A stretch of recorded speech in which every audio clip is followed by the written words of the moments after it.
อ๋อค่ะเนาะย้อนมาเขาโคใส่หน่อนะคะเมื่อได้จะมาเฮ็ดปันค่ะนะปอจะเอื้อนข้าวใครกินอ่ำหมอเฮ็ดนะคะอันตั้งสุดก็มาโคสารข้าวเหนียวกันค่ะโคสารข้าวเหนียวคือมันเลิงค่ะนี่ค่ะเนาะโคสารข้าวเหนียวคือมันเลิงเย็นๆจะไหนค่ะไปถึงกัดจะเอากับปั่นครึ่งนะคะเนาะขี้ข้านตำค่ะป้อมมีเครื่องก็ตำเอาก็ไรอยู่นะคะเนาะเลยแล้วก็มาปั่นข้าวมันนะคะเนาะเครื่องกันค่ะนี่ค่ะมองหน้าอ่อนแล้วนะคะเนาะหน่อก็จะใจหน่อไม่ช่างได้เปิ้นคุดเอานะคะเนาะ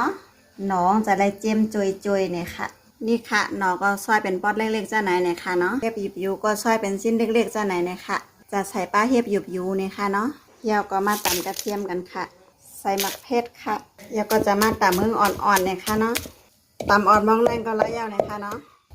น้ำมันเหลือแล้วก็ใส่ผงขมิ้นค่ะใส่ข้าวหมี่มะเขือเทศค่ะตามด้วยนะคะโขลกให้หอมๆเลยค่ะเนาะแล้วก็มะเขือส้มใส่ค่ะ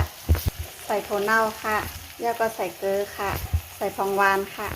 เกาให้มันเข้ากันหอมๆเลยค่ะเนาะโขลกเครื่องแล้วก็เอาหน่อที่เราซอยใส่ค่ะแล้วก็เอาเห็ดใส่ค่ะใส่แล้วก็เกาให้มันเข้ากันค่ะแล้วก็เอาน้ำป่นโขลกใส่ค่ะก็ยาวก็มานอกเข้าโคกันไว้นะคะเนาะยาวก็ใส่น้ำค่ะใส่น้ำมาก็เอาจ่อเกาคือเข้าโค้งละลายนะคะเนาะเอาตีไข่ในก้นก็ไรนะคะเนาะคือแป้งละลายค่ะนี่ค่ะอันนั้นปลาไหลเข้าปลาไหลใส่ข้าวโพดนะคะเนาะหน้าตาก็เป็นเสน่ห์ค่ะหน่อกระเทียมหยุบยูสุกยาวก็เอาข้าวโพดด้วยค่ะนอกน้ำใส่ค่ะใส่ยาวก็เกาให้มันเข้ากันนะคะเนาะนี่ค่ะเนาะใส่ข้าวโพดแล้วก็เป็นเส้นไหนยาวค่ะซอสคือมันอ่นแล้วก็ใส่ข้าวโพดมันแทงไรแทงค่ะเนาะใส่น้ำใส่แล้วแต่เกี๊ยกเลยค่ะเนาะข้าวโพดนั่นค่ะอันนี้ค่ะเอาหมอกในเนี่ยค่ะเนาะนี่ค่ะอ่นหมอกในป้อยเอาเนี่ยค่ะเนาะแล้วก็ใส่ผักกี้เมืองกอกค่ะเกาคือมันเข้ากันนะคะเนาะอีสังมันจางก็เติมไรค่ะ